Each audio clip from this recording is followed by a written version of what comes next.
White House correspondent from Politico. Also, leaders say efforts to bring more gas into parts of Virginia that need it are working. I'm Michelle Bash. D.C.'s police union files against the city for failing to protect members' data from hackers. I'm Megan Clowery. 9 o'clock. This is CBS News on the Hour, sponsored by Rocket Mortgage. Jennifer Kuiper in Chicago, a sign that we're starting to pull out of the pandemic. CDC Director Dr. Rochelle Walensky. If you are fully vaccinated, you can start doing the things that you had stopped doing because of the pandemic. That includes no longer having to wear a mask indoors. Again, if fully vaccinated. You still have to wear one when you see the doctor, in nursing homes, go to a hospital, or ride public transportation. An 8th member of the New York Yankees has tested positive for COVID-19 despite being fully vaccinated. CBS's Peter King with more. It could be some time before Yankee fans hear broadcaster John Sterling say this again. It is Glaber Day. That's because shortstop Gleyber Torres has become the 8th Yankee to test positive for the virus in a so-called breakthrough case. Called that because he, 3 coaches, and 4 traveling staff members tested positive after being fully vaccinated. All 8 have been quarantined in Tampa. The Yanks are wrapping up a series against the Rays in Florida tonight. The Yankees say team members are being tested again, and contact tracing is in progress. Peter King, CBS News, Orlando. Several sources tell CBS News Colonial Pipeline did pay the hackers who infiltrated its computer network. More from CBS's Nicole Skanga. Colonial Pipeline paid a ransom to unlock its data, forking over a multi-million-dollar sum to the hacking group who forced the shutdown of its 5,500-mile fuel pipeline. Sources familiar with the investigation confirmed to CBS News the payment came shortly after its systems started locking up, though the company has not yet addressed the ransom publicly. The Israel Defense Force, which earlier said there were ground troops in Gaza, now says there currently are none. The IDF air and ground forces are carrying out strikes on targets in the Gaza Strip. CBS's Robert Berger with more.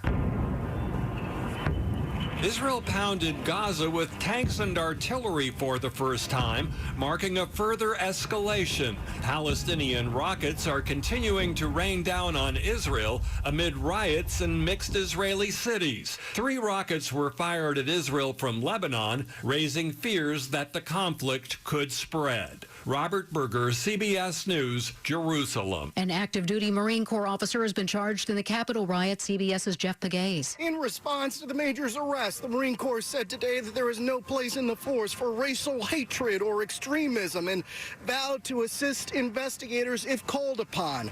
The major could face decades behind bars if he's convicted. A former co-worker who recognized the officer in photos reported him to the FBI. This is CBS News. This hour's newscast is presented by Rocket Mortgage. When you want the ability to adjust your loan options in real time, Rocket can. 9:03 on this Thursday, May 13th. 63 in D.C., mostly clear tonight, cool and comfortable. Lows in the mid-40s to near 50.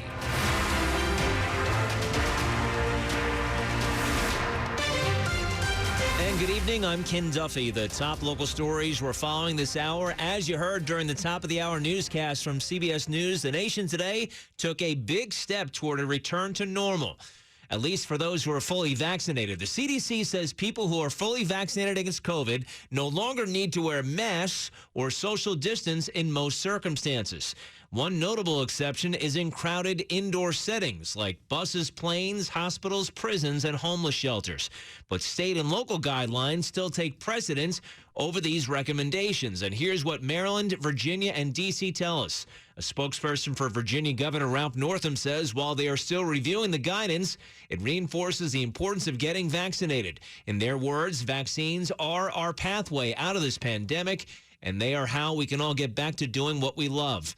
So what do Maryland authorities think of the recommendations? We definitely welcome the new guidance. Maryland Health Secretary Dennis Schrader telling WTOP it's another indication we're making good progress and returning to normal, but he says the state will stick with Governor Hogan's plan to keep the indoor mask mandate in place. We're still focused on getting people vaccinated. We're at 65%. Our target is 70% by Memorial Day. So as soon as we hit that, we'll be lifting the indoor mask mandate. Schrader says they have to be, in his words, real careful not to get out ahead of ourselves on loosening restrictions. And D.C. Mayor Bowser writing on Twitter, she and her team are immediately reviewing the guidance and will update D.C. health guidance accordingly. The mayor adds it's critical that every resident, worker, and visitor in the city get vaccinated to help crush the virus. 9:05 new tonight. The Colonial Pipeline is running at half capacity right now and could return to full capacity as soon as tomorrow evening. More than 70% of gas stations in D.C. are out of fuel, almost 40% in Maryland, and half are out in Virginia. WTOP's Michelle Bash has more on what's happening there as leaders of state agencies say things are getting better overall. The restart happened safely, it happened ahead of schedule, and product reached Richmond faster than expected. That's the State Corporation Commission's Scott Marshall. There are 3 other fuel pipelines that supply the Commonwealth, which did not shut down. And after urging Virginians not to hoard gas or travel if they don't have to, things have vastly improved over the last couple of days, and we're hopeful that we'll be able to get back to some sense of normal at the end of this weekend, early parts of next week. Curtis Brown is with the Virginia Department of Emergency Management. Michelle Bash, WTOP News. And are you out there still seeing some problems at gas stations? Give us a call at the WTOP Talkback line. Tell us where it's at. It's at 844-282-1035. That's 844-282-1035, or send us a tweet at WTOP. 9:06, D.C. is facing what is now considered the worst cyber attack on a police department in U.S. history after hackers published thousands of sensitive documents to the dark web when the department refused to meet their demands. Now the union, which represents department employees, is filing a grievance. The D.C. Police Union is filing a class grievance against the city, claiming it violated the collective bargaining agreement when it failed to protect members' data from hackers. Calling negotiations between D.C. Police and the hackers amateurish and unsuccessful, Greg Pemberton, president of the union, says, quote, "This is just one more nail in the coffin for hiring qualified police officers." Hackers with the Russian-speaking gang Babuk published thousands of documents to the dark web, and a review by the AP found some of them include disciplinary files and intelligence reports. The union wants the Inspector General to look into how the city handled negotiations and wants a role in mitigating the impact of the cyber attack. D.C. Police did not have a comment in response. Megan Cloherty, WTOP News. Coming up, a deeper dive into the new CDC guidance on mask wearing and social distancing with Politico White House correspondent Natasha Korecki. It's 9:07. Wouldn't it be great if homes came with a check shingles light?